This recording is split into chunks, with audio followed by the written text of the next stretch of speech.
Hello साथियों, सभी को मेरा नमस्कार, आदाब, सत श्री अकाल, जय हिंद, जय भीम, राम राम, राधे राधे। कैसे हो सब? बहुत बढ़िया होंगे। तो आज हमारे साथ राघव कुमार जुड़े हैं। इन्होंने हाल ही में हुए एग्जाम्स में तहलका मचा दिया हो, फाइनल सिलेक्शन के साथ हमारे साथ आए हैं और 613 रैंक इनकी आई है यूपी पुलिस में। बाकी के इन्होंने सीजीएल मेंस में भी अच्छा स्कोर किया है और एसएससी सीपीओ में इनका फाइनल रिजल्ट का वेट कर रहे हैं। तो सभी एग्जाम्स के बारे में जानेंगे, एटलीस्ट सभी इंटरव्यू को आगे बढ़ाते हैं तो इनके बारे में जानते हैं। तो राघव, आपका स्वागत है पहले तो। बहुत बहुत धन्यवाद सर। तो आप हमारे दर्शकों को बताइए, पहले आप अपने बारे में बताइए थोड़ा। मेरा नाम राघव कुमार है और मैं यूपी के इटावा डिस्ट्रिक्ट के हजरतपुर गांव से आता हूं।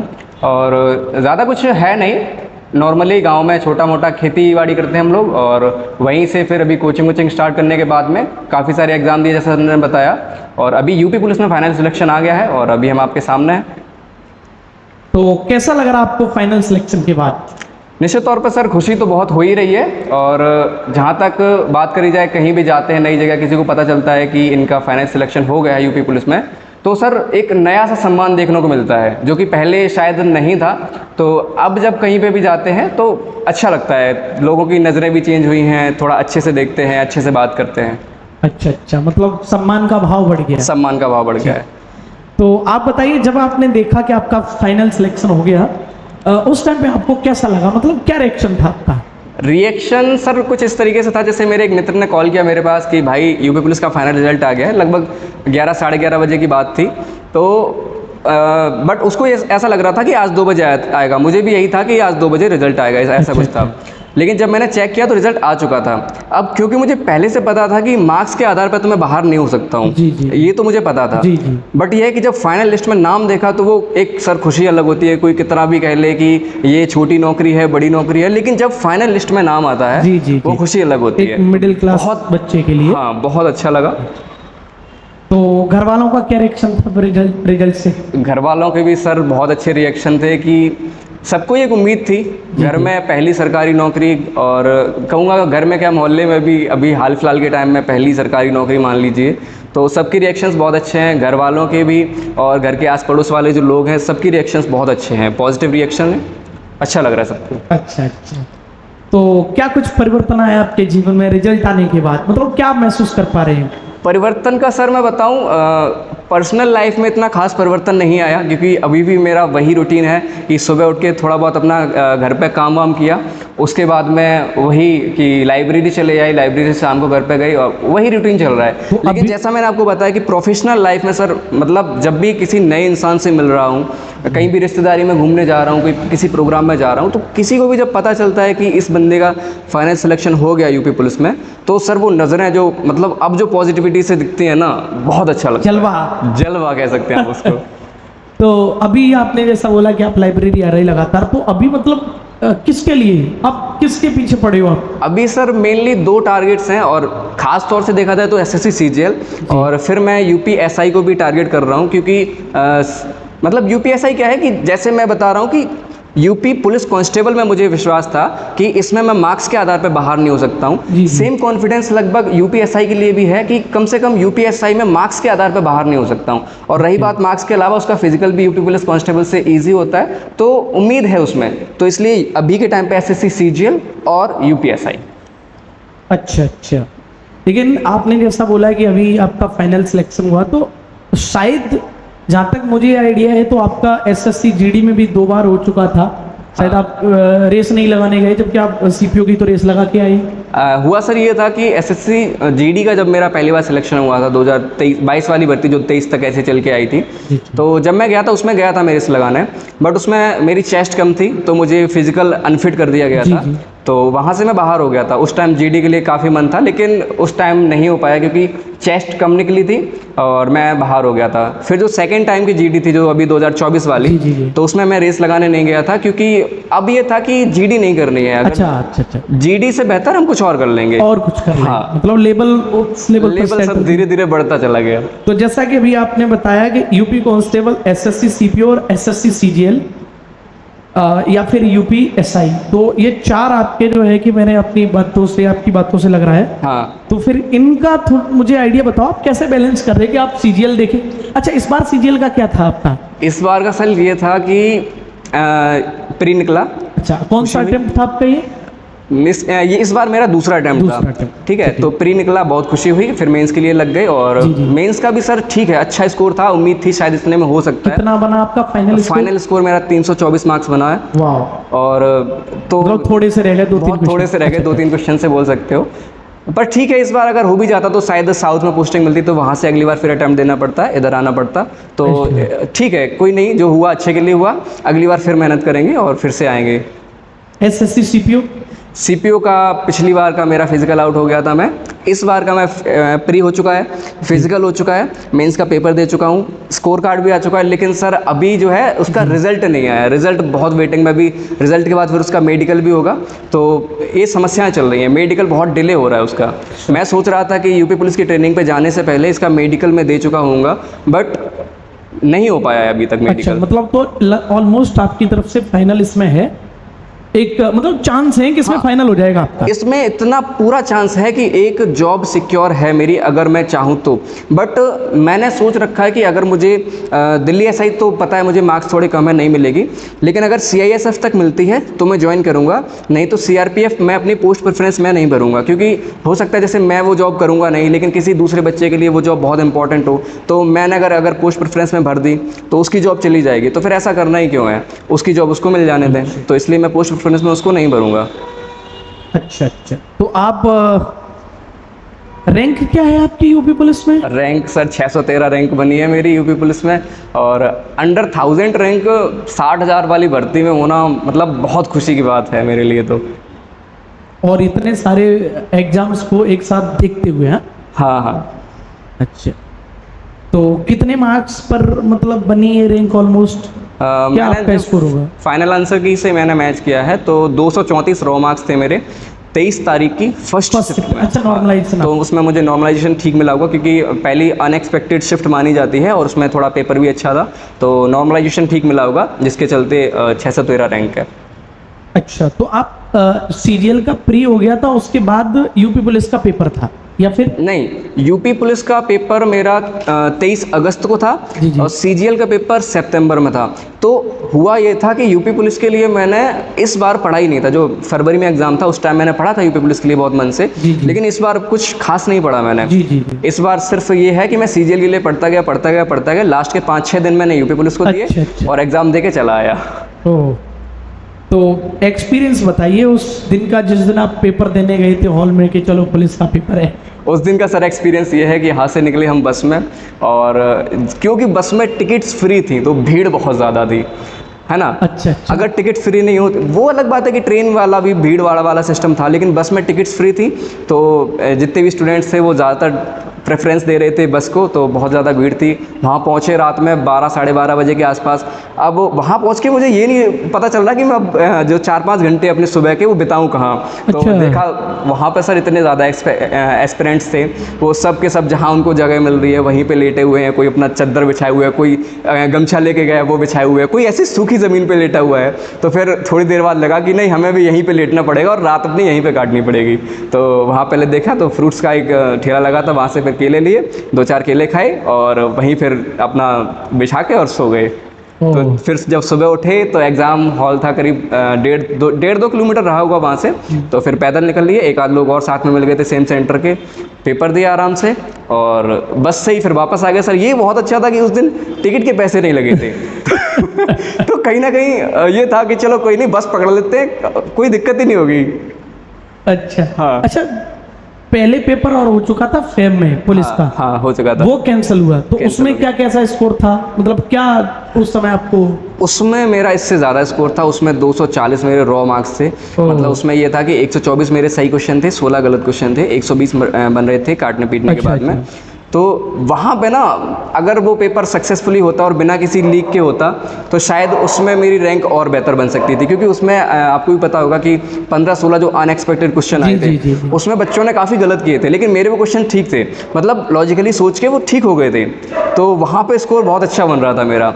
पर फिर हुआ ये कि पता चला कि वो पेपर लीक हो चुका है। जी जी। तो दुख हुआ। एक दिन हुआ क्या, जैसे 17 को पेपर हो गया, 18 को हो गया, तो शायद 18 को ही पता चल गया था कि पेपर लीक हो गया है, तो ये दिक्कत करेगा। तो सर्दियों का टाइम था, मैं लगभग 11 साढ़े 11 बज गए, मैं अभी भी टहल रहा था। टेलीग्राम्स पे वही बच्चों के मैसेजेस आ रहे थे कि ग्रुप्स में जुड़ा हुआ हूँ, अच्छा अच्छा। सब बच्चे मैसेज कर रहे हैं कि भाई पेपर तो लीक है, फलाना ठिकाना, तो टेंशन बढ़ती जा तो रही। आपको अपना डाउट हो गया कि अपना लीक हो डाउट हो गया। गया, अरे होगा कैसे मेरा। तो तब तक फिर पापा जाग के आते हैं, पापा बोलते हैं क्या बात है, तू जाग को कैसे इतनी रात को कैसे टहल रहे हो। तो फिर मैं बताया ऐसे ऐसे कि पेपर लीक हो गया है, तो इतने में तो फिर कोई चांस ही नहीं, क्योंकि उनके पास सारे क्वेश्चंस पहले से अवेलेबल थे, तो मेरा तो फिर कोई चांस ही नहीं है। तो फिर पापा बोलते हैं देखो ऐसा है कि अगर ऐसा हुआ है तो पेपर कुछ ना कुछ उपाय निकलेगा, और अगर कैंसिल होगा तो वो सबके लिए होगा, तुम्हारा अकेले के लिए होगा नहीं, तो जो होगा वो अच्छा होगा, उसके लिए टेंशन मत लो, है ना। तो उसके बाद फिर टेंशन थोड़ी जो हल्की बोल सकते वही बोला। हाँ। अच्छा, जो सबसे मोस्ट क्वेश्चन जो मतलब सब लोग जानना भी चाहते हैं कि आप इस एग्जाम का, इस जॉब का, मतलब इस नौकरी का श्रेय, जैसे क्रेडिट बोलते हैं, वो किसे देना चाहोगे? आपकी लाइफ का कोई ऐसा पर्सन कि हाँ। मैं सबसे ज़्यादा श्रेय दूंगा अपने परिवार को, क्योंकि जी। सर है क्या ना कि जैसे मैंने आपको बताया कि जैसे छोटी मोटी खेती बाड़ी टाइप हम लोग करते हैं, तो घर वालों ने मुझे एक तरीके से फ्री छोड़ रखा है कि तुम जी। पढ़ो, जी जी, थोड़े तुम ऐसे हो जाओ तो और क्लियर आएगा। जी। कि तुम अपनी पढ़ाई पे ध्यान दो, जी जी। है ना, बाकी काम घर वाले देख रहे होते जी। हैं। जैसे कुछ भी सर XYZ कुछ भी मान लीजिए खेतों पे काम है, तो वो मुझसे ये नहीं बोलते कि तुम्हें काम करवाना ही करवाना है। हाँ वो अलग बात है, जैसे सर कुछ काम मेरे बिना नहीं हो सकता, तो फिर वहाँ मैं भी सोच लेता हूँ और वहाँ वो काम करवाते हैं। पिताजी का भी माताजी का भी ये है कि धीरे धीरे 3 साल हो गए सर तैयारी करते करते, वैकेंसीज़ नहीं आई या फिर कोई पेपर कैंसिल हो रहा है, तो उस चक्कर में मगर कभी किसी ने ये नहीं कहा कि बेटा और कितना समय लगेगा। ये जो प्रेशर होता ना, मतलब बहुत से बच्चों को झेलना पड़ता है, लेकिन थैंकफुली मुझे ये प्रेशर नहीं झेलना पड़ा कि मेरे घर वालों ने कभी ये कहा हो कि तेरा सिलेक्शन क्यों नहीं होता है, या तुझे इतना टाइम हो गया तो और कितना टाइम लगेगा। तो ये प्रेशर मैंने कभी नहीं झेला, और बहुत थैंकफुल हूँ मैं इस चीज़ के लिए कि मेरी फैमिली इतनी ज़्यादा सपोर्टिव रही है। तो मतलब फाइनेंशियल कंडीशंस क्या कैसी थी, जो मतलब एक होता है ना कि फाइनेंशियली स्ट्रांग हो तो फिर कोई टेंशन नहीं होती है। नहीं ऐसा नहीं है सर, फाइनेंशियल स्ट्रांग थे, बट जी, जी। घर वालों को भरोसा था कि ये कर जाएगा। और फाइनेंशियल कंडीशन सर मतलब इतनी ख़राब भी नहीं थी, बट आप अगर देखोगे तो कहने का मतलब ठीक है, चलता हुआ लेकिन हालत थी। अभी तो आप बोल रहे हो कि काम थोड़ा बहुत करना पड़ता था, लेकिन जब मैं आपसे पूछता तो अक्सर कर आप बोलते रहते थे कि आज भिंडी टूट रही थी सर। इसका मैं तो आपको क्या क्या काम होता है अभी वो का मैं आपको बताओ। रूटीन बताता हूँ। अभी जो मेरी डेली लाइफ है, जी। सुबह लगभग जैसे अच्छा, भिंडी कितनी है? जब पूछे तो भिंडी, या फिर ये बहाना था भिंडी नहीं का? नहीं बहाना नहीं है सर, ये बहाना नहीं है, ये वास्तविकता है। अभी अच्छा। हमने मतलब सवा बीघा के 2 खेतों में मतलब भिंडी हो रखी है, तो एक दिन एक खेत की टूटती है, दूसरे दिन दूसरे खेत की टूटती है, मतलब एक दिन का गैप, और वो अच्छा, दोनों में तोड़नी होती है। मतलब ऐसे पर डे फिर का वो काम आ है। जाती है। हाँ पर डे का काम है। तो अभी का मेरा रूटीन क्या है, मतलब रेगुलर पिछले 5-6 दिन के पहले का, तो सुबह उठना होता है लगभग 4:30 बजे या 5 बजे तक, भिंडी ऑटो में लदवाई, फिर खेत पे गए टिंडे तोड़ने। तो वो ऑटो फिर लगा रखा होगा मंडी में? मतलब ऐसा गांव से मतलब और भी लोग होते हैं, तो उनके किसी के खीरा टूट के जा रहे हैं, किसी के भिंडी जा रहे हैं, किसी की फिर वो तोरई जा मंडी रही में है, जाती है। तो वो मंडी रेगुलर ऑटो आ रहा होता है, तो फिर 4:30 बजे पहले ही कभी- से सेट होगा पैसे से? हाँ डेली आता है। तो पहले वो लदवा दी, उसके बाद में फिर टिंडे तोड़ने गए, आके टिंडे धुलवा के तैयार करवा के फिर पापा टिंडे मंडी ले गए, और हम फ्री होके नहा के और इधर लाइब्रेरी चले जाते हैं। लाइब्रेरी के बाद यहाँ पे 4-4:30 बजे तक निकलना हो जाता था, और घर पे जाके भिंडी तोड़ के फिर भिंडी घर पे पहुँचा के तो ये चीज़ है फिर, तो यही रूटीन रहा। कितने दिनों तक चलता है ये, मतलब अभी भिंडी ये तब तक चलेंगी जब तक धान की रोपाई कंप्लीट नहीं हो लगभग जाएगी। कितने महीने? अभी आप मान सकते हो लगभग 1.5-2 महीने, और 2 1.5 महीने महीने और? तो मान लो अब। अभी कितने महीनों से आप तोड़ रहे हो? 1.5 महीने 3 महीने चलती है। ओह 3 महीने चलती है। अच्छा। हाँ क्योंकि सर हमें ना काम ऐसा करना पड़ता है जिसमें पैसा थोड़ा रेगुलर है। जैसे कम खेती है, अगर किसी की ज़्यादा खेती है उसका क्या है कि वो ऐसी फसल कर सकता है जिसमें बहुत ज़्यादा पैसा इकट्ठा आता है, तो ठीक है काम चल जाता है। अब हमारा क्या है कि छोटी खेती, उसमें भी अगर ऐसी फसल कर दें कि जिसका पैसा इकट्ठा आ रहा है, तो वो एकदम से खर्च भी हो जाता है क्योंकि पैसा रुकता नहीं है। तो फिर बाकी समय में आप क्या करेंगे, तो ऐसी चीज़ करनी पड़ती है जिससे कि पैसा धीरे धीरे आता रहे और काम भी सारा चलता रहे। अच्छा। हाँ तो इस वजह से ये चीज़ें करनी पड़ती हैं। बाकी ये है कि अब नौकरी लग गई है तो शायद ऐसे ना करना पड़े, अब हो जाया करेगा आराम से। तो आप बताइए कि जैसे आप बता रहे हो कि इतने सुबह जागते हो, शाम को भी जाके सब कुछ करना। हाँ आपने SSC CPO का आपने फिजिकल भी दिया और उसको हाँ, भी आपने पास किया है। हाँ। उसके बाद आपने पुलिस का भी दिया। हाँ। तो ये सीपीओ में तो रेस भी अच्छी खासी, फिजिकल अच्छा होता है फिजिकल उसका। बहुत अच्छा होता है तो उसका। आपने मतलब ये सब कैसे, यहाँ लाइब्रेरी, फिर काम, फिर इतना, फिर रेस वगैरह, मतलब कैसे ये सब मैनेज कैसे हुआ? एक ये था ना सर, अगर जॉब चाहिए तो करना तो पड़ेगा और तुम्हें ही करना पड़ेगा, दूसरा कोई नहीं आ रहा करने के लिए। और दूसरी बात ये है कि सर जैसे मैंने बताया फैमिली बहुत सपोर्टिव है, तो जहाँ पे ऐसा काम होता था कि मेरे बिना हो सकता है तो फैमिली कर रही है, तो फिर उनको देख के लगता कि नहीं और मेहनत करनी चाहिए, उनके लिए करनी चाहिए। तो ऐसे करते गए और होता गया। अभी यूपी पुलिस के लिए मैं आपको सही बताऊं कि लास्ट के सिर्फ 5-6 दिन मैं स्टेडियम में गया हूँगा, बाकी मैं नहर पे हल्की फुल्की रनिंग कर लेता था, क्योंकि भैया कि काम के चक्कर में। और आपको बताऊँ सीजीएल का पेपर था, फिर सीपीयू का भी पेपर था, और 14 फरवरी को मेरी रनिंग थी, तो वो उसी दौरान थी। तो मैं रनिंग से बच रहा था, क्योंकि अगर आप सुबह 5 किलोमीटर की रनिंग करके आते हो तो पूरा दिन आपका सोने में निकल जाएगा या फिर आपको आलस सा आता रहेगा। तो मैं रनिंग से बच रहा होता था। तो जब मुझे फाइनल मतलब डेट अपनी पता चल गई, तो ईमानदारी से मैं मुश्किल से 5 से 6 दिन स्टेडियम गया हूँगा, पर अंदर से विश्वास था कि अगर कोई ये कह देना कि कल तुम्हारी रनिंग है, तो मैं उसके लिए भी प्रिपेयर था कि अगर कल भी कोई बुला के रनिंग करवा ले मुझे 5 किलोमीटर, मैं लगा दूंगा टाइम में। तो ये चीज़ करके और फिर तो हो गई। भिंडी काम आई जो आपने वहाँ मेहनत करी। हाँ, बोल इस सकते हैं। इस वजह से होता क्या है ना सर, गांव के लड़के में थोड़ा पोटेंशियल होता है मेहनत के मामले में, जी, तो वो चीज़ है थोड़ा। अच्छा, तो आप उस समय सीजीएल भी लगा था, सीपीओ भी लगा था, और इसकी रेस भी थी, और इसकी रेस भी थी, पढ़ाई भी, काम भी, हाँ, और इधर फिजिकल, मतलब सब कुछ। सब। सुबह रनिंग करके आओ, फिर घर पे थोड़ा बहुत नहा के खाना वाना खा के इधर लाइब्रेरी चले आओ, और लाइब्रेरी में भी पढ़ना है क्योंकि मेंस लगा हुआ है सीपीओ का, तो वो सब चीज़ें बहुत इंपॉर्टेंट है, मतलब झेलना पड़ता है। आपका एसएससी सीपीओ एग्जाम 2 बार क्वालिफाई किया, उसमें क्या रहा? एक बार तो आपने बता दिया, अभी वेट कर रहे हो। पहले वाले का क्या था? पहले वाले का सर 2023 वाले का हो गया था, उसमें भी मेरा प्री। बट अच्छा, हमने सुना है कि आपका math reasoning out of out कुछ स्कोर ऐसा कुछ था। हाँ सर, आया है। तो कौन सा सब्जेक्ट आपका वीक है जो लगता है कि हाँ इस पे काम करना चाहिए था मुझे? हमेशा से रहा है, आज भी है, जीएस। जीएस सरदर्दी है मेरे लिए, क्योंकि सर ये मान सकते हो कि मैंने जीएस में शायद थोड़ा टाइम कम दिया है, जी। और ये भी बोल सकते हो कि एसएससी की जीएस थोड़ी अनएक्सपेक्टेड भी होती है। अब ऐसा नहीं है कि बहुत ज़्यादा वीक है, लेकिन सर अदर सब्जेक्ट्स को देखते हुए जीएस थोड़ा वीक है। सीजीएल मेंस में आपके कितने जीएस में सही है? 8 क्वेश्चन ठीक थे, 5 गलत थे, पर फिर 25 में से 8 सही है। हाँ, और फिर ये कि फाइनल जो उसमें बना था स्कोर, उसमें शायद थोड़े बढ़ गए थे, मतलब एक वो तो सभी के फिर बड़े होंगे, तो उससे कोई फायदा मेरा नहीं रॉ मार्क्स मतलब मैं बता रहा हूँ, तो 8 सही थे, 5 गलत थे, अगर यहीं पर आपके 10 से 12-13 क्वेश्चन होते तो फिर हो गया था फाइनल सिलेक्शन। चलो, तो भाई जीएस पढ़ो, मैथ रीजनिंग के तो आप धुरंधर हो। तो आपने इस बार सीजीएल मेंस भी दिया है, हाँ, तो जिसके बारे में आपने बता दिया कि आपने ये संघर्ष किया, तो आपने जब रिजल्ट देखा और आपका 324 कुछ बना, और फाइनल जब आपने देखा, तो फिर मतलब क्या महसूस हुआ कि यार? ऐसा था सर, जैसे मैं आपको बताऊं, आंसर की देखने के बाद स्कोर थोड़ा जैसे सबका ही मतलब कमी था, वो बाद में क्वेश्चंस की वजह से बढ़ा था। जी। तो मैंने जहाँ तक वो स्कोर देखा, फिर मैंने रैंक मित्रा का डेटा वगैरह एनालिसिस किया, तो मुझे लगा कि इतने में फाइनल सिलेक्शन नहीं होगा, तो फिर मैंने पोस्ट प्रेफरेंस भी नहीं भरी थी। पर हुआ क्या, जब रिजल्ट आया, तो रिजल्ट आने के टाइम पे जैसे वो जो कट ऑफ मार्क्स आते हैं, मतलब स्कोर कार्ड तो बाद में आता है, जी। तो कट ऑफ मार्क्स आए 334, ठीक, और उससे पहले ही पता चल रहा है कि जिस बच्चे के नंबर काफ़ी कम थे उसका भी सिलेक्शन हो रहा है।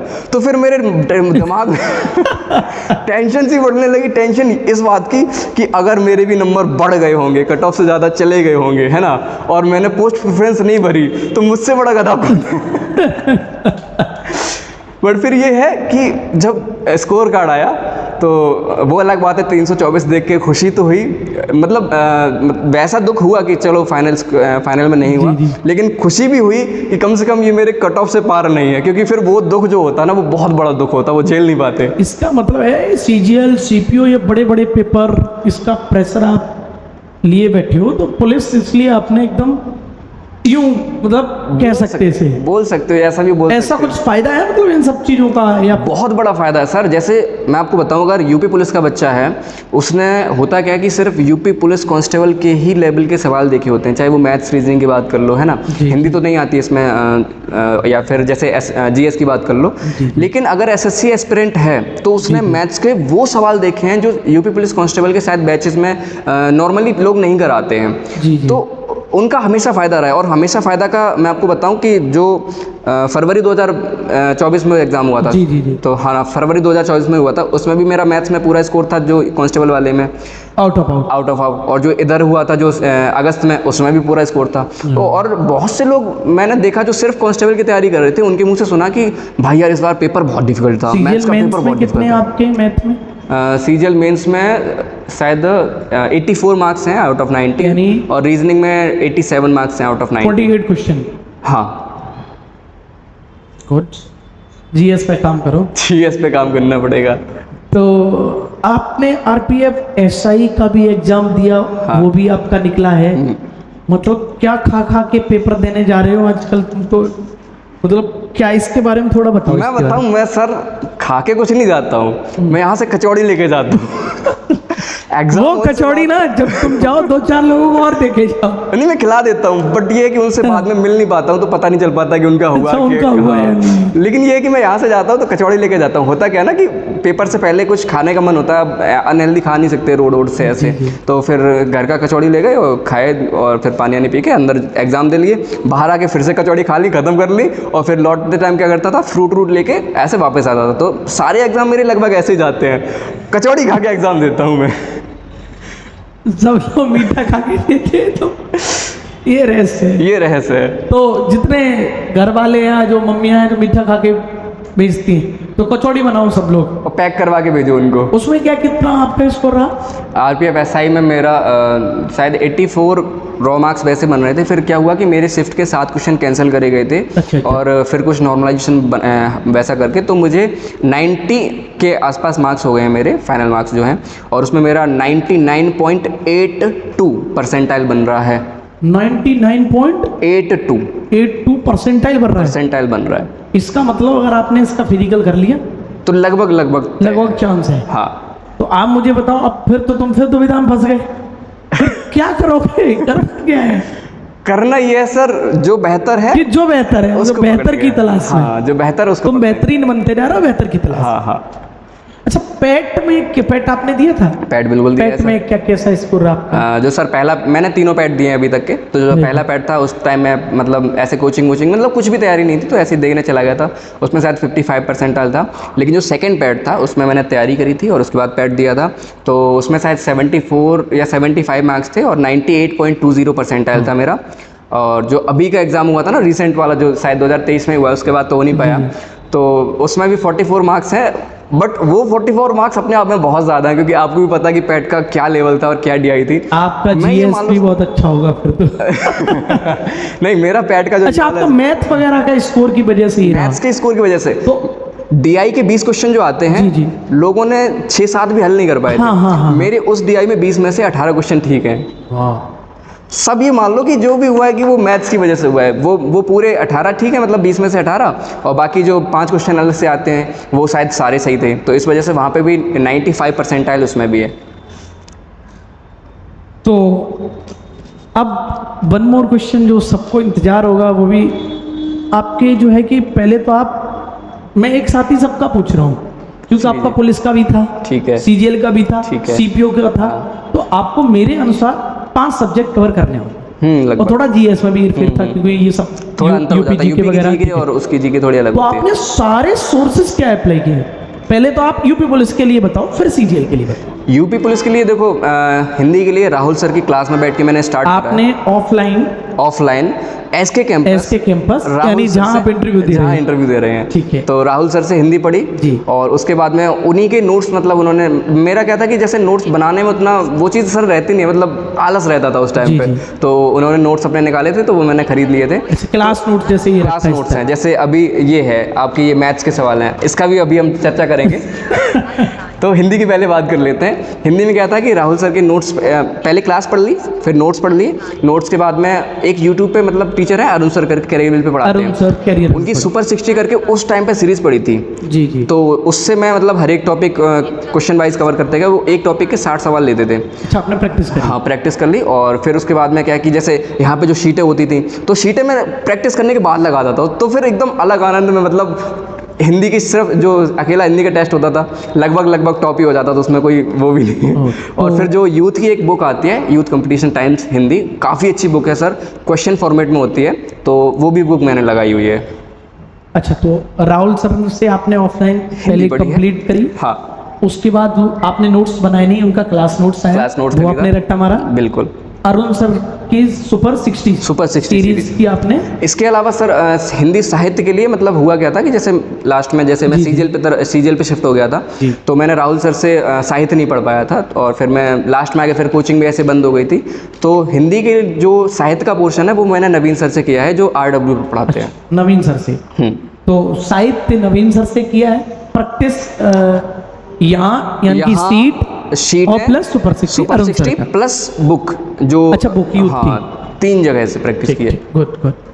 उसके बाद आप बताएं, हिंदी तो ये हो गया लगता है, जीएस के लिए आप सोर्स बताएं। जीएस के लिए बेसिकली सर मैं 2 ही 3 लिमिटेड सोर्स बता पाऊंगा। जैसे मैं बताऊं, पॉलिटी मैंने उस टाइम पे सौरभ सर से पढ़ी थी, और ऑफलाइन पढ़ाते हैं जी। और यकीन मानिए सर, सौरभ सर की पॉलिटी अपने आप में लाजवाब है, बहुत लाजवाब पॉलिटी है। यूट्यूब पे भी डली है, यूट्यूब पे भी पढ़िए आप, अगर चाहें तो एक बार यूट्यूब से डेमो ले लें, और उसके बाद में यहाँ ऑफलाइन कोचिंग चलती है, बाकी एड्रेस आपको डिस्क्रिप्शन में मिल जाएगा। प्रमोशन करवा रहे हो सर? नहीं। हाँ जी, फिर है ना, तो वो सब चीज़ें। और अभी फ़िलहाल करंट टाइम में मैं जो भी पढ़ रहा हूँ, अभी परमार SSC करके यूट्यूब पे जो हैं तो उनसे कर रहा हूँ। और सोर्सेज मतलब जो जीएस के मेरे हैं, ज़्यादा कुछ बताने लायक नहीं है, क्योंकि जिस हिसाब से मार्क्स रहे हैं। हाँ, मार्क्स रहे हैं। बाकी फ़िलहाल करंट टाइम में मैं परमार SSC से कर रहा हूँ यूट्यूब पे भी, और प्लस उनकी जो भी क्लास नोट्स वगैरह मिल जाते हैं तो मैं उससे कर रहा हूँ। वैसे आपने क्लास में सौरभ सर से पॉलिटी पढ़ी है, और वो पॉलिटी इसलिए बता रहा हूँ क्योंकि पॉलिटी मैंने पढ़ी, उसके बाद उसमें स्कोर जो रहता है वो हमेशा सेटिस्फाइंग होता है मेरा, मतलब लगता है कि हाँ पॉलिटी पढ़ ली है तो स्कोर भी आ रहा है, इसलिए। अच्छा। तो अगला आपको मैं पूछूंगा, आप रीजनिंग के लिए बताओ, रीजनिंग के लिए आपने क्या किया?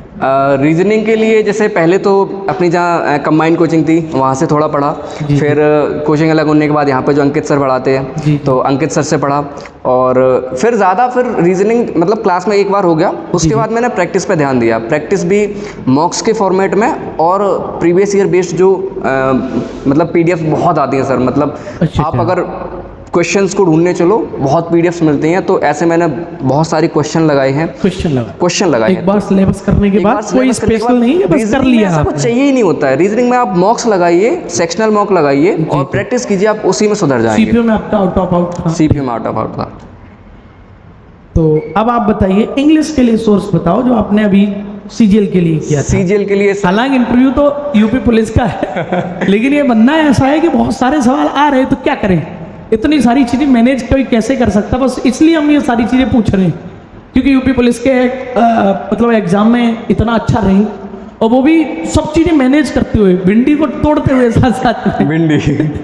तो सर इंग्लिश का ये था कि अभी जो ऑफलाइन मतलब पहले ही सौरभ सर दोनों सब्जेक्ट उस टाइम चला रहे थे। पॉलिटी पढ़ाते हैं और इंग्लिश का प्रॉपर। और ऐसा नहीं है कि वो पॉलिटी और इंग्लिश पढ़ा रहे हैं तो किसी में सब्जेक्ट में कम रह जाए, ऐसा नहीं है। जो पढ़ा रहे हैं परफेक्ट पढ़ा रहे हैं। तो इंग्लिश मैंने स्टार्टिंग में वहाँ से करी, फिर जैसे मैंने आपको बताया कि बाद में फिर जैसे क्लास बंद कर दी, सिर्फ लाइब्रेरी, तो उस टाइम फिर रानी मैडम से पढ़ा, और रानी मैडम की फिर 60 ग्रामर रूल्स वाला, और यहाँ से जो वोकैब वाली एक वो मिली थी, बुक यहाँ से बुकलेट मिली थी, वो रानी मैडम की वोकैब बुक लास्ट में खरीद ली थी मैंने, समुद्र मंथन। और आपकी जो वो है ब्लैक बुक, मैं आपकी बुक सभी पढ़ लेता हूँ, अभी मेरी सीट पे रखी हुई है।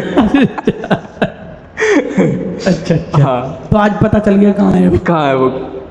अच्छा, तो पहले मैं ये पूछना चाहूँगा कि आप यूपी पुलिस के लिए शुरुआत करी आपने, फिर ये यू टर्न कैसे? अच्छा, पहले इससे पहले एक सवाल और रह गया, मैथ का बताओ आप जरा, फिर उसके बाद इस सवाल पे आएंगे। मैथ्स जैसे मैंने आप ही से पढ़ा है जी, और आपके अलावा शायद कहीं से भी नहीं पढ़ा है, वो अलग बात है। कोई स्पेसिफिक टॉपिक अगर छोटा मोटा नहीं आ रहा है तो ऐसे मैं सर्च करके यूट्यूब से देख लेता हूँ। मैथ के लिए आप बताओ थोड़ा और, अब मतलब मैं क्या कैसे किया आपने? पूरा आता हूँ, डिटेल में आता हूँ। आपसे क्लास पढ़ी, उसके बाद में जो आप शीटें देते थे वो शीटें लगा ली, फिर मैं ढूंढता था PYQs, है ना, PYQs लगा लिए।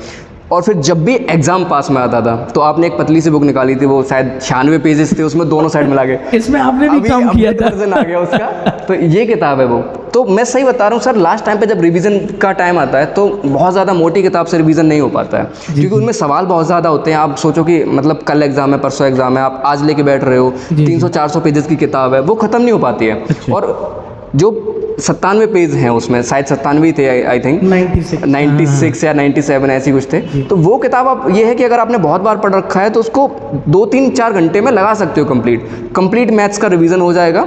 और इसलिए ये मान लीजिए लास्ट टाइम पे रिवीजन का कुछ झंझट नहीं लगता था। एक बार किताब उठाओ, सारे पन्ने पढ़ते चले जाओ, देखते चले जाओ, सारे सवालों के टाइप उसमें थे। तो बहुत हेल्प मिली उस किताब से। और उसके बाद में जैसे आपके साथ में मतलब सारे और भी बच्चे थे, मेंस का बैच जो चलता था उसमें प्रीवियस ईयर बेस्ड जो हमने क्वेश्चन सॉल्व किए, उनसे भी सर बहुत हेल्प हुई है। क्योंकि यकीन मानिए एसएससी का पेपर हो, यूपी पुलिस का पेपर हो, आरपीएफ का पेपर हो, किसी का भी पेपर हो, प्रीवियस ईयर अपने आप में बहुत महत्वपूर्ण है। तो यहाँ पे सॉल्व करने के बाद में ना एक कॉन्फिडेंस आ जाता था कि हाँ ये चैप्टर हमने कर लिया है। आप थ्योरीज पढ़ लीजिए, थ्योरीज के बाद में वो चीज़ नहीं रहती जब तक आप क्वेश्चन खुद से प्रैक्टिस ना कर लें, तो उसका बहुत बड़ा रोल रहता था। और फिर वही चीज़ है कि स्टार्टिंग से अगर ब्रीफली बताएं तो क्लास नोट्स, फिर रिवीजन के लिए ये चीज़ें है ही, और उसके बाद में प्रीवियस क्वेश्चन, मॉक्स, यही सब चीज़ें। मतलब सोर्स अल्टीमेटली आपका कि आपने सब क्लास से किया और उसके बाद सीट और ये किताब। हाँ, इस किताब में आपने भी 2 चैप्टर लिखे थे। हाँ, नंबर सिस्टम आप ही से पढ़ के उसके नोट्स बनाए थे और फिर वो हमने यहाँ पे ऐड करा दिया। नंबर सिस्टम, ये किताब इन्हीं बच्चों ने बनाई थी जो क्लास में कलेक्शन थे, मतलब बच्चों का कलेक्शन था। बहुत बेहतर, मैं भी इसको अनुभव करता हूँ क्योंकि जब लास्ट टाइम पे, क्योंकि एज ए टीचर हम भी इस चीज़ को महसूस करते हैं, छोटी छोटी चीज़ें अगर कहीं दिमाग से स्किप ना हो तो आधे 1 घंटे में वो चीज़ दिख जाती है तो ठीक रहता है। तो इन सब का हो गया। अब मुझे ये बताइए कि जो आपका ये था कि आप आए तो आप पुलिस, फिर पुलिस के बाद फिर एकदम से इंग्लिश में कैसे इंटरेस्ट आपको आया और फिर आप सीजीएल की तरफ कैसे बढ़ गए? शुरुआत आपने सीजीएल की करी या यूपी पुलिस की करी? शुरुआत मैंने यूपी पुलिस की। शुरुआत में ये था कि मुझे एक जॉब चाहिए थी। जी। और सीजीएल के बारे में इतना जानता भी नहीं था। तो जब मैं आया, मैंने यूपी पुलिस का बैच ज्वाइन किया और धीरे धीरे काफ़ी समय हुआ तो ठीक है, सब चीज़ें आने लगी थी लगभग। फिर ये था कि लग रहा था कि थोड़ा और लेवल बढ़े और लेवल बढ़े और नई चीज़ें देखने को मिलें। अब क्या था कि मैंने जैसे पहले ही बताया कि यूपी पुलिस का जो भी मतलब बच्चा सिर्फ यूपी पुलिस के लिए पढ़ रहा होता है तो उसको वो लिमिटेड सवाल ही लगभग मिल पाते हैं। उसको अगर और आगे जाना है तो थोड़े अलग एग्जाम, उससे बेहतर लेवल के एग्जाम, उनके क्वेश्चंस लगाने पड़ेंगे। तो फिर आप ही का सजेशन था कि आप एसएससी सीजीएल की तरफ शिफ्ट हो जाइए। हमारा तो वर्ड ये था कि आप इसके लिए नहीं बने हो, आप सीजीएल के लिए। बिल्कुल सर, यही चीज़ है। तो फिर उसके बाद हमने एसएससी सीजीएल की तरफ शिफ्ट किया और बहुत फ़ायदा हुआ सर। एसएससी सीजीएल की तरफ शिफ्ट करने से यूपी पुलिस तो ये मान लो कि उसके साथ बंधी हुई चली आई, वो तो निकल ही जाएगी, है ना। लेवल बढ़ गया। और फिर आने के बाद में जैसे वही है ना कि एक गांव के बच्चे को इंग्लिश में थोड़ी दिक्कत होती है, लेकिन जब सौरभ सर जैसा टीचर हो तो दिक्कत नहीं होगी। तो सिर्फ और सिर्फ इंग्लिश का एक अलग से सब्जेक्ट मिला देखने को, वो सौरभ सर कवर करा ही रहे थे, बाकी सब चीज़ें हो ही रही थी। जी। आपके अनुभव में बताइए, ऑफलाइन या ऑनलाइन? ऑनेस्ट बताना, क्योंकि ये जितने हैं वो आपके अनुसार फिर बहुत सारे चलने वाले हैं। नहीं, मैं निश्चित तौर पे बताऊंगा सर ऑफलाइन। कारण उसका ये है कि 100 में 2-4 बच्चे ऐसे हो सकते हैं जो सिर्फ ऑनलाइन पर डिपेंडेंट होके एग्ज़ाम निकालते हैं, लेकिन वो एक्सेप्शन केस होते हैं। आप कभी भी ऑफलाइन पढ़ के देखिए, उसमें क्या रहता है कि आपको अगर कोई डाउट है, कोई क्वेरी है, आप डायरेक्टली पूछेंगे टीचर से, एक अलग अनुभव होता है। आप एक लाइब्रेरी में बैठ के पढ़ रहे हैं, उतना अलग से कंपार्टमेंट है, आपका मोबाइल है, आप सिर्फ टीचर को देख रहे हैं, आपको नहीं पता कि आपके साथ वाले बच्चे कितना बेहतर कर रहे हैं, आपको उनसे कितना आगे निकलना है, कितनी ज़्यादा मेहनत करनी पड़ेगी। बट ऑफलाइन में आप हर एक चीज़ फेस करते हैं। आपने देखा कि आपसे टीचर ने सवाल पूछा, आपने बता नहीं पाया, आपको थोड़ी बेइज्जती हुई, आपको लगता है कि नहीं कल मैं इसको करके आऊँगा। आपकी हुई? हाँ हुई। ऐसा कोई वो तो हूँ नहीं मैं कि मुझे सब कुछ आता है, तो ठीक है, वो अलग बात है कि कम ऐसे मौके मिले, लेकिन हाँ ऐसा नहीं कि मुझे सब कुछ आता है। तो ऑफलाइन इसलिए बेहतर है। दूसरी बात, ऑनलाइन मैंने बताया कि सिर्फ वही इंसान ठीक से कर पाएगा जो इतना डेडिकेटेड है जिसको डिस्ट्रैक्शन नाम की चीज़ नहीं है। लेकिन आज के समय में मुझे नहीं लगता कि ऐसे लोग मिलते ही होंगे, और एक आध तो सर एक्सेप्शंस होते ही हैं, मैं उनकी बात नहीं कर रहा हूँ। मैं खुद अगर कहूँ तो अगर ऑफलाइन से स्टार्ट ना हुआ होता तो ऑनलाइन नहीं टिक पाता। मैंने एक बैच भी लिया था ऑनलाइन प्लेटफॉर्म का स्टार्टिंग में, तो नाम नहीं लूँगा मैं, लेकिन वो बैच ना मतलब कुछ दिन रेगुलरिटी रही, बट फिर नहीं रेगुलरिटी बन पाई, तो फिर मज़ा नहीं आ रहा था, है ना। तो फिर एक मित्र से मैंने पूछा कि कहाँ जाते हो, तो उसने बताया, फिर हम ऑफलाइन ज्वाइन की। हाँ, ऑफलाइन है। कितने घंटे पढ़ना चाहिए एक स्टूडेंट को आपके अनुसार? एक स्टूडेंट को मेरे हिसाब से जितनी उसमें क्षमताएं हैं, अगर उसको नौकरी लेनी है तो पहली बात अपनी क्षमताओं के अनुसार बढ़ाना चाहिए। अब बहुत से होंगे जो थोड़े आलसी टाइप के, वो कहेंगे हमें आई क्षमता तो 2 घंटे की तो मैं ये कहना चाहूँगा, अगर आपकी क्षमता 2 घंटे की, लेकिन आपको एग्ज़ाम निकालना है, तो आपको अपनी क्षमताएं बढ़ानी पड़ेंगी, क्योंकि 2 घंटे से एग्ज़ाम नहीं निकलता है। आप ये मान के चलिए, अगर आपका एग्ज़ाम थोड़ा लेट है, ऑन एन एवरेज आप 6 से 8 घंटे मान के चलिए, लेकिन जब आपका एग्ज़ाम पास में आ जाता है तो आप अप्रॉक्स 10 घंटे निकाल ही दीजिए, ठीक है। और उसके बाद में जितना भी आप एक्स्ट्रा समय निकाल पाएँ, 10 से 12 कर दीजिए, 14 कर दीजिए, वो आपके ऊपर है। अगर आप ज़्यादा समय निकाल पाएंगे, वो आपके लिए ही फ़ायदेमंद होगा। तो जब एग्ज़ाम पास नहीं है, 6 से 8 घंटे रेगुलर देते रहिए, थोड़ा सा चिल मार के, इतनी ज़्यादा टेंशन लेने की ज़रूरत नहीं है। लेकिन जब एग्ज़ाम पास में आ जाए तो समय को बढ़ाइए और फोकस बढ़ाइए, कंसिस्टेंसी बढ़ाइए। कभी डिमोटिवेट फील हुआ, मतलब कि हाँ क्यों नहीं सर, गड़बड़ सा हो रहा है? हाँ, सबको ही होता है सर, जितने भी स्टूडेंट हैं, जितने भी सिलेक्टेड हैं, नॉन सिलेक्टेड हैं, सबको ही होता है। पर वही चीज़ है कि मेरा डिमोटिवेशन वाला जो फेज़ है वो बहुत कम टाइम के लिए रहता था, क्योंकि मुझे पता था कि यार अगर तुम ऐसे बैठ जाओगे तो कैसे काम चलेगा, तुम्हें तो करना ही है। तो वो बहुत 1 से 2 दिन के लिए, बाकी फिर 15-20 दिन फिर से अपना रेगुलर चल रहा है। पर मैं एक चीज़ कहूँगा कि जब मैंने अभी रिसेंट का मैं बताऊँ, अक्टूबर 2024, उसके बाद से मैंने अपने आप में महसूस किया है कि जो डीमोटिवेशन वाला फेज़ है बहुत कम आ रहा है पहले की अपेक्षा है। मतलब तब से थोड़ा पता नहीं क्या परिवर्तन हुआ मेरी ज़िंदगी में, टाइप का हो गया था कि अब तो हो ही जाएगा। नहीं ऐसा नहीं बोल सकते, लेकिन ठीक है, ज़िंदगी समझ में आने लगी कि अनएक्सपेक्टेड चीज़ें भी हो सकती हैं, उस पर इतना टेंशन लेने की बात नहीं है। जो हो रहा है होने दो, पार्ट ऑफ लाइफ है, क्योंकि एग्ज़ाम लाइफ नहीं है, एग्ज़ाम लाइफ का एक पार्ट है। तो वो सब चीज़ें धीरे धीरे समझ में आने लगी, तो अभी यह है कि इतना ज़्यादा टेंशन नहीं होती है। तो जैसे कि सब बच्चों का भी यही डाउट रहता है, और शायद आप इसको और डिफाइन कर पाएंगे, आप अपने शब्दों में बताओ, रिलेशनशिप में रह करके क्या पढ़ाई की जा सकती है आजकल जो आप देख रहे हो, तो आप उसके बारे में क्या कहेंगे? मेरा नेचुरल अनुभव तो इसमें कुछ है नहीं, मैं सही बताऊँ तो फिर आप क्या? मेरा आज दिन तक मतलब कभी ऐसा सीन बना नहीं। लेकिन मैं एक चीज़ बताना चाहूँगा कि अगर आप जैसे सोच रहे हैं कि रिलेशनशिप में आके आप उसके बाद पढ़ाई करें, तो अपने लिए एक अच्छा इंसान चुनिए। ऐसा मत चुनिए कि नहीं मुझे रिलेशनशिप में आना तो कोई भी चलेगा, वो मत चुनिए। आप ऐसा इंसान चुनिए जो आपकी सफलता के लिए आपको पुश करे, ना कि ये कि भाई मतलब बात कर लो फलाना टिकान है, 4 घंटे आप बात करने में लगे पड़े। तुम्हें कैसे पता 4 घंटे बात करने को? देखा है मैंने, लोगों को देखा है। ज़रूरी नहीं है सर, मतलब हर खराब एक्सपीरियंस आप खुद करो, लोगों के खराब एक्सपीरियंस से सीख सकते हो आप। खराब और अच्छे दोनों एक्सपीरियंस से सीखिए, तो खराब मत कीजिए, अच्छा कीजिए, है ना। किसी ने बताया कि इस चीज़ से अच्छा महसूस होता है, तो उस अच्छे एक्सपीरियंस को महसूस करने के लिए आप वो काम कीजिए। लेकिन अगर किसी ने बताया कि यहाँ पे खराब चीज़ें मिलती हैं, तो उसको मत कीजिए। लेकिन अच्छे लोग मिलेंगे कहाँ कि हाँ, अच्छे लोग ऐसे बहुत कम परसेंटेज होंगे ना। तो वही चीज़ तो है, अगर अच्छा नहीं मिल रहा है तो मैं सिंगल हूँ, ठीक हूँ, मतलब ज़रूरी नहीं है ना कि रिलेशनशिप में आना ही आना है। नहीं आना है बिल्कुल नहीं, ऐसा नहीं आना है, ऐसा नहीं है नहीं आना है। मेरा ये है कि अगर कोई ऐसा इंसान मिलता है जो हर तरीके से सपोर्टिव हो, बात समझे, और मतलब ये नहीं होना चाहिए कि आजकल के टाइम वाला कि नहीं टाइम देना पड़ेगा, या फिर तुम पढ़ाई कर रहे हो क्यों कर रहे हो, मतलब हमें टाइम दो, ऐसा इंसान नहीं चाहिए। इंसान ऐसा हो जो तुम्हें भी फ्री रखे, तुम उसको फ्री रखो, और दोनों में अंडरस्टैंडिंग अच्छी होनी चाहिए। तो आप नए बच्चों के लिए थोड़ा सा आइडियल चीज़ें, टाइम वगैरह क्या कैसा रहेगा, मतलब क्या है, थोड़ा उसे सजेस्ट करो जो बिल्कुल बिगिनर्स हैं, जो बिल्कुल शुरुआत कर रहे हैं, तो वो क्या मतलब क्या सोच के करें?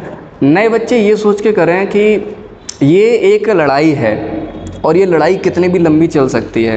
तो अगर आप लड़ने आ रहे हैं, तैयार होके आइए, है ना। वो कहते हैं ना, जूते पहन के आओ, ठीक है, भागना पड़ेगा, गिट्टी वाली सड़क पे भागोगे तो पैर में दर्द होगा, तो तैयार होके आइए। और ऐसे तैयार होके आइए कि आपको जब एक आध एग्ज़ाम नहीं निकलते हैं या फिर कुछ भी चीज़ हैं, तो वो चीज़ें फेस करनी पड़ेंगी आपको।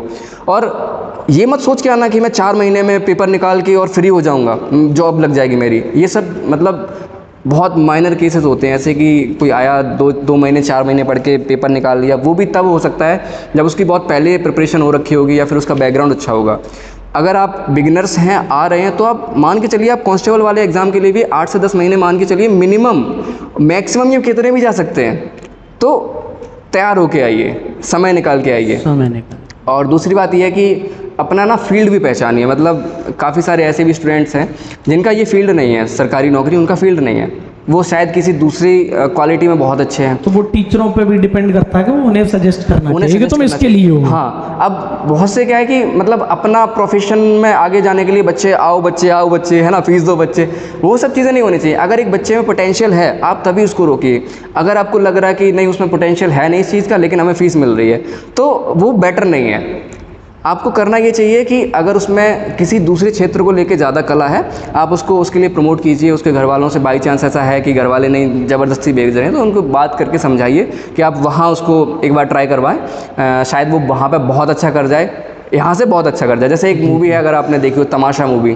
तमाशा। हाँ, तो तमाशा में क्या होता है कि वो उसके पिताजी उसको इंजीनियरिंग कराते हैं, उसकी मैथ्स बहुत ख़राब होती है ना। अब वो सुनने की तरीके से अब वो होता है कि सर मैथ्स ठीक है, इंजीनियर बन जाता है वो, लेकिन जो जहाँ पे वो जॉब कर रहा होता है वहाँ पे भी वो एवरेज एम्प्लॉय होता है। उसका जो मालिक होता है वो भी उससे ये बोलता है कि मैंने तुम्हें इसलिए रख रखा है कि तुम्हारा बिहेवियर अच्छा है, बाकी अगर तुम्हारी क्वालिफिकेशंस पे जाए तो मैं कब का निकाल चुका होता। तो लास्ट में एक सीन आता है कि वो एक बाबा जी से स्टोरीज़ वगैरह सुनता है, तो बाबा जी बोलता है मुझसे क्या सुनने आया अपनी स्टोरी खुद ढूंढ जाके। वो एक स्टोरी टेलर बन सकता था, तो फिर उसने अपनी वही प्रोफेशन को चूज़ किया स्टोरी टेलर के फील्ड में। और लास्ट में मूवी में दिखाता भी कि बहुत बढ़िया स्टोरी टेलर बनता है, काफ़ी सारी ऑडियंस उसके जगह पे आई होती है। तो ये चीज़ है, जो आपका प्रोफेशन है या जिसमें आप अच्छे हैं उसको प्रोफेशन बनाइए। तो आप ये बताइए, नोट्स का क्या सीन है? नोट्स बनाने चाहिए या नहीं बनाने चाहिए, क्या है इसका थोड़ा बताओ। नोट्स का सर ये है कि अगर आप अपने खुद के नोट्स बना सकते हैं वो बेटर है, लेकिन अगर आपको ऐसे नोट्स मिल जाए है ना, तो ये बेटर है। बट ये है कि मतलब खुद के नोट्स थोड़े ज़्यादा बेटर होते हैं। आपने बनाए? नहीं बनाए मैंने हर सब्जेक्ट के नोट्स नहीं बनाए। मैंने कुछ आपको पता कि ये मिल गया तो फिर क्यों बनाना, टाइम खराब करना। अब मेरा ये भी होता था कि जैसे मुझे पता है कि मैथ्स का जैसे आएगा प्रीवियस ईयर से आएगा, तो मैं प्रीवियस ईयर को इतनी बार लगा लूँगा कि मुझे नोट्स बनाने की ज़रूरत नहीं है। अब जो बच्चे ये हैं कि नोट्स से ही रिवाइज करना है, तो उनके लिए फिर नोट्स ज़रूरी है, बहुत ज़रूरी है। फिर मेंस वगैरह वाले बैच में जो प्रैक्टिस हो जाती थी उससे, और खुद से लगाते और ये कर सकते हो। मतलब जहाँ तक मैंने अभी ऑब्जर्व किया, जो अब मैं कर रहा हूँ कि सारे नोट्स तो नहीं बना रहा हूँ मैं, क्योंकि बेसिक थ्योरम्स वगैरह अब ठीक है पता है सारी। तो एक चैप्टर से जो मुझे बेहतरीन मान लो सवाल मिल रहे हैं, तो मैं उन्हीं को मार्क करके हुए चलता हूँ कि इनको मुझे नोट करना है। जी। और वो सवाल ऐसे होते हैं कि आगे चल के मैं इनको भूल सकता हूँ, या फिर ये थोड़े नए सवाल मिले, या थोड़े ट्रिकी क्वेश्चन है जिनमें पढ़ने में मिस्टेक हो जाती है। काफ़ी बार नहीं होता कि हम नहीं शब्द नहीं पढ़ते हैं, तो वहाँ से गलत हो जाता है। तो उन चीज़ों को मैं मतलब नोट करते हुए चल रहा हूँ कि सिर्फ उन्हीं सवालों को रखूँगा जो मेरे लिए इंपॉर्टेंट है। दूसरों के लिए नहीं बना रहा हूँ नोट्स, वो मेरे लिए अपने लिए। हाँ, शायद कोई अगर एवरेज बच्चा होगा वो देखेगा तो उसको शायद वो कोई सवाल ना आए क्योंकि मैंने वो रखे ही वही सवाल है जो मुझे भी थोड़ा डिफिकल्ट लग रहे होंगे। जैसे कि अलजेब्रा वगैरह के भी पहले लिखे थे आपने क्लास वगैरह से, में जितना लगता था ये लिखना चाहिए, मतलब जो लग रहा है कि हाँ ये लिखना चाहिए, जो आगे हमारे काम में आ सकता है तो उसको लिख लिया, बाकी का ठीक है। बाकी का लोगों को पीडीएफ बना के दे दी कि लो अपना भला कर हाँ, उस टाइम मैंने ये किया था। जैसे सवाल जो अच्छे बेहतरीन छांट के मिलते थे तो उनको अच्छे से लिख के पीडीएफ बना के भी दे देते थे, क्योंकि और भी लोगों का मेंस था। तो सबका साथ सबका विकास। तो यहाँ तक तो हमने आपकी सारी कहानियाँ सुन ली और सब कुछ आपको भी अच्छा महसूस हो रहा होगा। तो थोड़ा फ्रेंड सर्कल के बारे में बताओ कि मतलब कैसा होना चाहिए, ज़्यादा कम, कैसे फ्रेंड्स सपोर्टिव, या फिर किस तरीके के रहे आपके, मतलब वो लाइफ थोड़ी बताइए आप। फ्रेंड्स सर बहुत ज़्यादा होना तो गलत है। जी। मतलब लिमिटेड हो, 2 4 5 ठीक है फ्रेंड्स, और उनमें भी सर कुछ एक खास अपने आप हो ही जाते हैं, है ना। मैं स्टार्टिंग का बताता हूँ। जैसे जब मैं यहाँ पे आया था तो एक मित्र है दीपक, आप जानते होंगे शायद, मतलब मेरे साथ उस टाइम बैठता था उधर क्लास में। तो उसका हमेशा से ये रहा कि स्टार्टिंग में जैसे मेरे पास बुक्स नहीं थी, जब नया मैं आया हूँ, तो वो अपनी बुक्स मुझे दे देता था। मतलब सोचिए आप 3 साल बाद अभी आके उसने अपनी बुक्स वापस ली हैं, क्योंकि वो अब पढ़ रहा है, अब मुझे उनकी मान लो ज़रूरत नहीं तो अभी आके उसने बुक्स वापस ली हैं। तो दोस्त ऐसे बनाओ कि अगर आप पढ़ाई कर रहे हो, किसी कॉम्पिटिटिव एग्ज़ाम की तैयारी कर रहे हैं, तो वो आपको बुक्स दें, ना कि किसी की आईडी ढूंढ के दें है ना। और अभी का मैं बताऊं, जैसे लाइब्रेरी में यहाँ पे जो मैं करंटली बता रहा हूँ, 2 मित्र हैं, जैसे अमन और प्रतीक। फिलहाल अमन जैसे इतना नहीं आ पाता जी, जी। है, तो प्रतीक आता है। तो इन दोनों का ये रहा कि जैसे आप जिनके नाम ले रहे हैं, जिनका नहीं ले पाया, तो आप सोचना नहीं फिर वो कहेगा मेरा नाम नहीं मतलब लिया। मेरा ये है कि देखो, ऐसा सबके नाम ऐसे नहीं लिए जा सकते हैं। बहुत सारे लोग हैं, सबने हेल्प की होती है, लेकिन सबके नाम नहीं लिए, मतलब ले ही नहीं पाएगा, आप किसी न किसी का भूल जाओगे। मतलब यहाँ लाइब्रेरी का आप बता रहे हो? हाँ, लाइब्रेरी का बता रहा हूँ। और मतलब बेसिकली जो मुझे लगता है कि बहुत ज़्यादा इंपॉर्टेंट टाइप है ना। तो अभी इनका क्या सीन होता था कि जब हम लोग 3 लोग पढ़ने बैठते थे, तो मान लो किसी एक बंदे ने रील चला के बैठ गया, ठीक है, तो हम 2 लोग उसको थप्पड़ मार देते थे पीछे। मैं रील चला रहा हूँ तो वो दोनों मुझे थप्पड़ मारेंगे। मतलब ये होता था कि पढ़ाई के टाइम पे पढ़ाई करो, है ना। वो नहीं होना चाहिए कि आप फालतू में टाइम बर्बाद कर रहे हो, तो एक दूसरे को पुश करते जाना, और फिर किसी को कुछ डाउट हो रहा है तो आपस में सॉल्व करना, तो वो सब चीज़ें चलती रहती हैं। तो दोस्त ऐसे ही बनाने चाहिए जो आपका फील्ड है उसमें आगे की ओर पुश करें, ना कि वो कि जैसे अभी मैंने बताया। फाइनल गोल क्या आपका लाइफ में? मतलब अभी मतलब एग्जाम की बात कर रहा हूँ, फाइनल तो फिर बहुत कुछ सोच रखा होगा, ब्याह हो करना है, ये सब कुछ करना है। लेकिन फाइनल जो आपने जैसे बताया, RPF SI, CPO, UP police, UPSI, SSC, CGL, इतने आप एग्जाम्स में भी लगातार मतलब बेहतरीन परफॉर्मेंस में हो, तो फाइनल क्या है? फाइनल सीधे शब्दों में कहा जाए एसएससी सीजीएल ही रहेगा। और एसएससी सीजीएल में भी अगर मतलब पूरी मेहनत यही रहेगी कि जब मैं रुकूंगा, है ना, अगर उससे पहले ऐसी बारी है तो रुकूंगा नहीं। सीजीएल के ज़रिए 3 स्टार मिले और नॉर्थ में पोस्टिंग मिले, ये इधर ही चाहिए। हाँ, इधर ही पोस्टिंग चाहिए, तो ये रुकने वाला फेज़ रहेगा। हाँ, और इसके बाद भी अगर मौका मिलता है तो तब देखेंगे। फ़िलहाल का यही है कि एसएससी सीजीएल में 3 स्टार लेके नॉर्थ में पोस्टिंग चाहिए। उसके बाद शादी ब्याह का तभी सोचो या अभी से कुछ? अभी कोई सीन नहीं है सर, अभी शादी ब्याह का कोई सीन नहीं है। अभी मतलब मुझसे बड़ी भी सिस्टर्स हैं, तो पहले उनकी शादी करनी है। कितने भाई बहन हो? हम 5 भाई बहन हैं, जिसमें मैं अकेला मतलब लड़का हूँ। अच्छा, और एक 4 मेरी सिस्टर्स हैं, 3 मुझसे बड़ी हैं, 1 छोटी है। सबसे बड़ी सिस्टर की शादी हो चुकी है। अच्छा, अभी 2 हमसे बड़ी हैं 2 सिस्टर शादी के लिए। 2 सिस्टर, तो प्रेशर तो रहेगा ही। तो बहुत बढ़िया बढ़िया आपने चीज़ें बताई। लास्ट फाइनल सवाल मेरा आपके लिए, आपको कितना समय हो गया इस फील्ड में तैयारी करते हुए, जो आप इस लेवल तक पहुंच गए हो? 3 साल लग गए सर। 3 साल? लिखो, ये सब लोग 3 साल, जो लोग कहते हैं 3 दिन में सब थक जाते हैं, तो वही 3 साल लग गए। ऐसा नहीं है पहुंच गए, समय लगता है। मैंने तो देखो सारी स्टोरी इनकी देखी, मैं तो सब चीज़ जानता हूँ, हमें तो सब पता है, हमने सारी स्टोरी देखी अपने सामने। बस हम इसलिए पूछना चाह रहे हैं ताकि आपको पता चले इन्हीं के माध्यम से। तो हमें तो सब पता है कि किस दौर से अभी किस दौर से रहे हो, कैसे कैसे रहे हो, और क्या क्या किया है, और कितना कितना भी ये कर रहे हैं। और इनके शौक भी बहुत हैं, तो मैं अभी शौक पर थोड़ी बात कर लेता हूँ, फिर इंटरव्यू भी काफ़ी बढ़ रहा है तो थोड़ा बहुत करके। तो आपकी हॉबीज़ क्या है? मतलब आपको, मुझे तो पता है पर्सनली कि इन्हें गाने का बहुत शौक है। पिछले इंटरव्यू में हमारे साथ एक बच्ची आई थी जिसने गाना सुनाया था तो वो भी गाती थी। उसी सिलसिले को जारी रखना चाहते हैं सर। तो अब मैं चाहूँगा कि आप, अगर आप कुछ कंफर्टेबल हो तो आप सुना सकते। बाकी का इनके रिजल्ट्स जितने इन्होंने बोले उनकी एक पीडीएफ हम लास्ट में बना के डाल देंगे, इसमें शूट करके डाल देंगे, आप एक बार देख लेना। सारी पीडीएफ, रोल नंबर वगैरह सब कुछ लिखे हैं इनके, ठीक है, तो वो मिल जाएगी। तो सिंगिंग के अलावा क्या क्या, मतलब आपकी हॉबीज़ क्या है? हॉबीज़ का सर ये है कि यहाँ कोचिंग आने से पहले क्रिकेट बहुत बड़ी हॉबी था, लेकिन जैसे मतलब कोचिंग ज्वाइन करी उसके बाद में फिर क्रिकेट छूट गया मेरा। बाकी बैडमिंटन खेल लेता हूँ मैं, जब भी जैसे सर्दियों वाला मौसम जैसे स्टार्ट होता है, बैडमिंटन बहुत अच्छे से खेलता हूँ। फेवरेट प्लेयर कौन है क्रिकेट में? महेंद्र सिंह धोनी।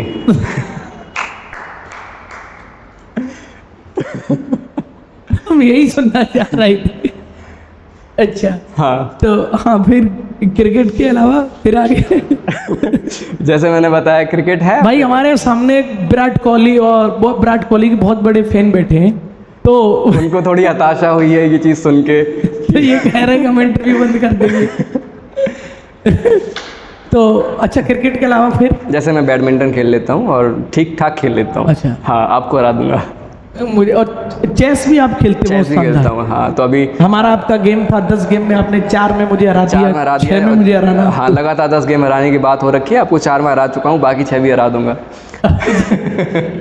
तो एक और शौक है आपका, कौन सा? जो आपको नहीं पता था, मुझे पता है, जो आप फोटो क्लिक करके डालते हो।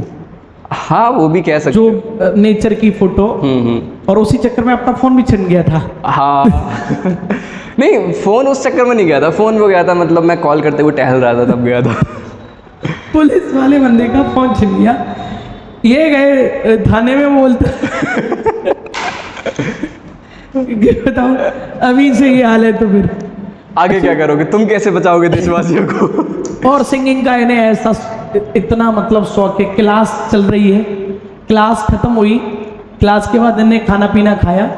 तो ये भी बता दें कि अभी इन्होंने शुरुआत में ऑफलाइन लगातार क्लासेस लेते थे, अभी इनका क्या है, अभी मेंस तक इन्होंने मेंस का बस एक्स्ट्रा बैच लगते थे मेंस वाले, उसमें प्रैक्टिस होती थी, उसको लगातार लेना और लाइब्रेरी में लगातार रहना। और अभी मॉक वगैरह लगाते हैं रेगुलर, बाकी का टाइम मिलते ही अपना यहाँ आ जाते हैं, ये हॉल खाली रहता है। फिर इनके चलते हैं भजन, ये गाने गाते हैं उसमें, तो इन्हें गाने गाने का बहुत शौक। तो आप अच्छा भी गाते हैं, सिंगर तो अच्छे हैं। मेरे अलावा सबको अच्छा लगता है गाना। नहीं नहीं, आप अच्छा गाते हैं, तो यही सुनना चाहता था मैं। तो अगर गा सको तो एक दो लाइनें हो जाए। अभी तो नहीं सर, फिर कभी देखेंगे। नहीं नहीं, तो फिर कब मौका मिलेगा? लिरिक्स अगर चाहिए तो हम निकाल सकते हैं, लिरिक्स आपको निकलवा के निकलवा दो देंगे। सर, फिर लिरिक्स कौन सा गाना आप बताइए? जगजीत सिंह का एक गाना है, होठों से छू लो तुम। ओ मैं बोलूँगा अश्विनी भाई ने ये सॉन्ग निकाल के दे दो। अश्विनी भाई से काम करवा रहे हो, उनका फेवरेट प्लेयर। तो तब तक और बहुत अच्छा लग रहा है आपसे सब चीज़ें बातें करके। और आज आपने मतलब इतने सारे एग्जाम में इंटरव्यू लेने का मेन मकसद ये था, यूपी पुलिस तो है ये, इसके साथ साथ ये था कि इतनी सारी चीज़ें मैनेज कैसे करी, सीजीएल से लेकर सीपीओ से लेकर आरपीएफ एसआई से लेकर के सब चीज़ें। तो हमारे पास सॉन्ग आ गया है, तो मैं चाहूँगा कि राघव इस सॉन्ग को गाएं। फीडबैक जरूर आप लोग एक लास्ट में वार्निंग देंगे। है सभी दर्शकों से, अपने कान में रुमाल, रुई, पर्दा लगा लें, है ना। अगर दिक्कत होगी तो अश्विनी भाई हाँ आपसे स्टार्ट करते, ऐसे लगा लो इनको। शुरू करें सर? जी जी। होठों से छू लो तुम, मेरा गीत अमर कर दो। होठों से छू लो तुम, मेरा गीत अमर कर दो। बन जाओ मीत मेरे, बन जाओ मीत मेरे, मेरी प्रीत अमर कर दो। होठों से छू लो तुम, मेरा गीत अमर कर दो। ना उम्र की सीमा हो, ना जन्म का हो बंधन, ना उम्र की सीमा हो, ना जन्म का हो बंधन।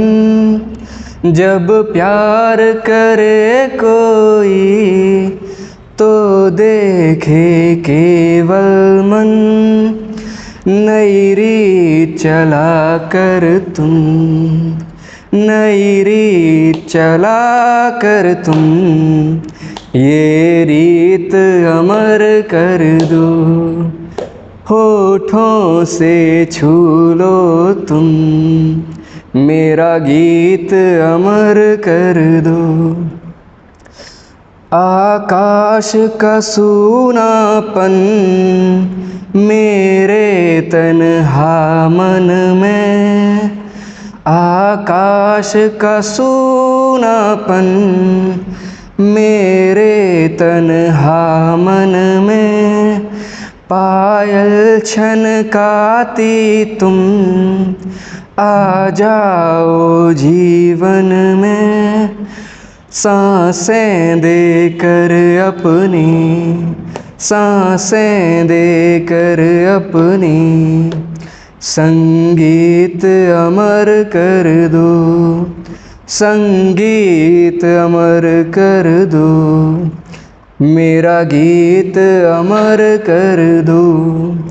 जग ने छीना मुझसे मुझे जो भी लगा प्यारा, जग ने छीना मुझसे मुझे जो भी लगा प्यारा, सब जीता किया मुझसे मैं हरदम ही हारा, तुम हार के दिल अपना, तुम हार के दिल अपना, मेरी जीत अमर कर दो, होठों से छू लो तुम, मेरा गीत अमर कर दो। बस सर बहुत बढ़िया, सब लोग ताली एक बार बजा दो।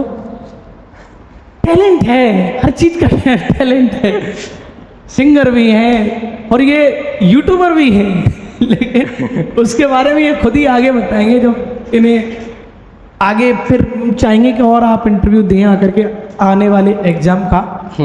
ज़रूर सर, मौका मिलेगा ज़रूर आएंगे। और कोई लास्ट एडवाइस जो आप देना चाह रहे हो, फिर मैं इसको पूरा एक समअप कर दूंगा पूरे इंटरव्यू को लास्ट में, तो ऐसी कोई एडवाइस जो आप देना चाह रहे हो लास्ट? एडवाइस का सर एक लाइन होती है कि या तो जाने दो या जान लगा दो। अगर आपके बस का नहीं है तो छोड़ दो, लेकिन अगर आपके बस का है तो फिर जान लगा दो। वो कहते हैं ना कि फिर चाहे मर जाओ छोड़ना मत, लेकिन तब जब आपके बस का है तब। तो वही है कि अगर आप पढ़ेंगे तो ज़रूर होगा और पढ़ना ही पड़ेगा, दूसरा कोई ऑप्शन नहीं है, क्योंकि आपने ये फील्ड चुना है या फिर आपने फील्ड दूसरा चुना होता। तो अगर आप इस फील्ड में आ चुके हैं तो आपको पढ़ना ही पड़ेगा, यानी कर्म ही करना, आप कर्म ही करना है। तो एक बार मैं समअप कर देता हूँ, इनकी जर्नी 3 साल हो गए हैं, इन्होंने प्रत्येक एग्जाम ऑलमोस्ट दिया और सबको निकाला है। आरपीएफ एसआई में इनका आया है, एसएससी सीपीओ में ये फाइनल रिजल्ट का वेट कर रहे हैं, जीडी में ये दूसरी बार, पहली बार फिजिकल आउट हो गए, दूसरी बार ये गए ही नहीं है, और यूपी पुलिस में इनका फाइनल हो चुका है। सीजीएल मेंस ये देके आए हैं, 324 स्कोर था, 8-10 नंबर से ये बाहर है इस बार वाले में। आगे फिर ये कोशिश करेंगे और ये इनका दूसरा अटेम्प्ट था। उसके साथ साथ ऑलमोस्ट पढ़ाई खुद के ऊपर डिपेंड करती है, सारे ये काम करते हुए इन्होंने पढ़ाई करी है। लाइब्रेरी कब से आप ज्वाइन कर रहे हो? जब से मान सकते हो कि 2022 में जब मैं बैच में आया था उसके लगभग 1 साल बाद, तो लगभग 2 साल हो गए। 2 साल से लाइब्रेरी ज्वाइन करें रेगुलर लगातार। लाइब्रेरी भी अपने ऊपर ही है यहाँ पर, और अपने यहीं पर संस्था में ही लाइब्रेरी है, इसी का एक पार्ट है, और यहीं पर ये अपनी ऑफलाइन कोचिंग करते हैं। इन्होंने सोर्स बताए हैं, हिंदी के लिए इन्होंने राहुल सर से ऑफलाइन पूरी क्लास पढ़ी और राहुल सर का एक नोट्स था उससे उन्होंने पूरा रिवाइज किया। प्रैक्टिस के लिए अरुण सर 60 क्वेश्चंस की कुछ प्रैक्टिस करी और बाकी के राहुल सर की सीट से इन्होंने प्रैक्टिस करी। जीएस जैसा कि इन्होंने खुद बताया बहुत अच्छा है जितना भी है, तो उस हिसाब से इन्होंने पॉलिटी कंप्लीट पढ़ी है सौरभ सर से, वो इनकी बहुत बेहतर है।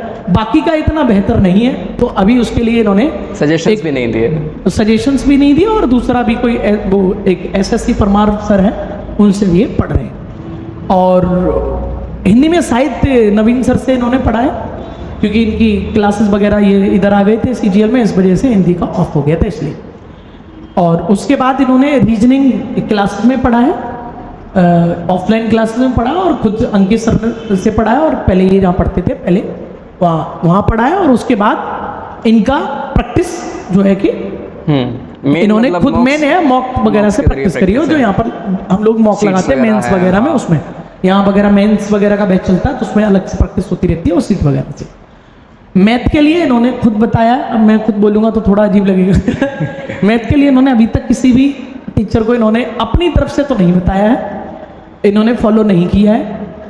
तो इनका क्या है कि इन्होंने पूरा का पूरा मैथ ऑफलाइन इन्होंने किया। ऑफलाइन के साथ साथ ये जो किताब अर्थमेटिक की कंप्लीट है, इन्होंने भी इस किताब में हाथ बटाया, इन्होंने पूरी रीचेक करी थी, जब हमने बनवाई थी बच्चों से, तो रीचेक करी है कंप्लीट।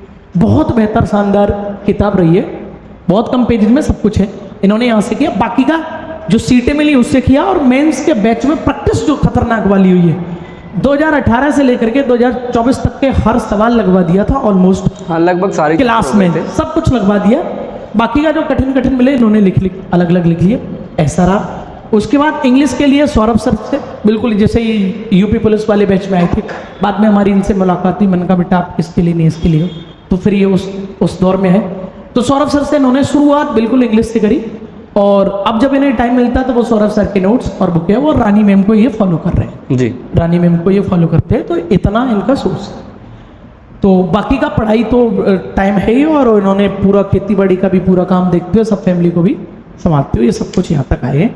और शौक भी आपको पता ऐसा कुछ नहीं, बहुत पढ़ाकू टाइप के हैं, बहुत चिल टाइप के हैं, सब बढ़िया है और सब चीज़ को मैनेज करके रखा। और फाइनेंशियल स्टेटस भी कुछ खास रहा मतलब है नहीं इनका जिस हिसाब से जहाँ तक हम जानते हैं, बट वो हिम्मत और लगातार जो घर वालों का सपोर्ट रहा है। और मैं भी कहूँगा कि सब लोगों को ऐसे ही घर वाले मिले। जैसे मतलब जब भी पेपर देने जाओ, एक चीज़ बहुत रहती है कि पेपर देने टाइम आप बस से जा रहे हो या फिर ट्रेन से जा रहे हो, तो वहाँ तक पहुँचने वाला सिस्टम, क्योंकि मेरे घर पे अभी तक बाइक नहीं है, तो भैया हमारी तो मतलब ऑटो चलाते हैं, तो मतलब चाचा के लड़के हैं। मैं सही बता रहा हूँ सर, उनका इस मामले में बहुत ज़्यादा सपोर्ट है। मतलब मैं कहीं पे भी जा रहा होता हूँ, रात की अगर 3 बजे की ट्रेन है या फिर सुबह 5 बजे की ट्रेन है, सर्दियों का मौसम है, कैसा भी मौसम है, मुझे सिर्फ उनसे एक बार कॉल करना होता है कि भैया ऐसे ऐसे वहाँ जाना है, या फिर मैं लौट रहा होता हूँ और तब भी रात हो गई है, इनको बस एक बार कॉल करके बताना होता है कि 10 मिनट में मैं इस जगह पहुँच जाऊँगा, आप आ जाओ लेने। तो कभी वो ये नहीं कहते कि मैं यहाँ हूँ या वहाँ हूँ, पहुँचने में टाइम लगेगा, तो वो तुरंत पहुंचते हैं और टाइम से। मतलब वो चीज़ ना सर, अगर आप महसूस कर पाएंगे, सोचो आप एक बार को 10 बजे ठंड के मौसम में वापस आ रहे हो, ठीक है, और फिर आप सोचो घर पहुंचने में, तो मेरा थोड़ा आउटसाइड पड़ जाता है, मेन रोड पे नहीं है गांव, तो फिर वो चीज़ बहुत ज़्यादा फ़ायदेमंद रहती है। तो मैं बहुत मानता हूँ और बहुत सपोर्ट है भैया का। उनको भी बहुत बहुत हाँ शुक्रिया, उनका धन्यवाद है ना। हाँ, तो बहुत अच्छा लगा राघव आपसे बात करके, आपने बहुत सारी चीज़ें बताई, और ये अनकट जाएगा, जैसा है वैसे इंटरव्यू जाएगा, कोई हेर फेर नहीं रहेगा, जो बताया सब सीधा का सीधा जाएगा। बहुत बढ़िया लगा, और आपको आने वाले जीवन की बहुत बहुत शुभकामनाएं। हम तो ये चाह रहे हैं कि अगली बार जब आप आए तो 3 स्टार लगा के यहाँ बैठे, आनंद तब आएगा। प्रयास जरूर करेंगे सर। तो और उम्मीद है, हमें पूरा भरोसा है कि आप कर लोगे, जिस हिसाब से आपने सब चीज़ों को मैनेज किया। बहुत बहुत धन्यवाद, बहुत अच्छा लगा ये सारी चीज़ें बात करके, और सभी लोगों का धन्यवाद। जरूर इस वीडियो को शेयर करें उन बच्चों तक जो वास्तव में हकीकत में सारी चीज़ों के साथ जीना चाहते हैं। अब बहुत सारी चीज़ें ये एक्सप्लेन नहीं कर सकते, आप भी समझदार हैं, वो चीज़ें इतनी एक्सप्लेन नहीं कर सकते, बट आप समझ लो कि क्या क्या बीत रही होगी, तो आप सब समझदार हैं। कुछ नहीं बीत रही। तो फिर चलिए, फिर बहुत बहुत शुक्रिया, थैंक यू सर, धन्यवाद सभी लोग।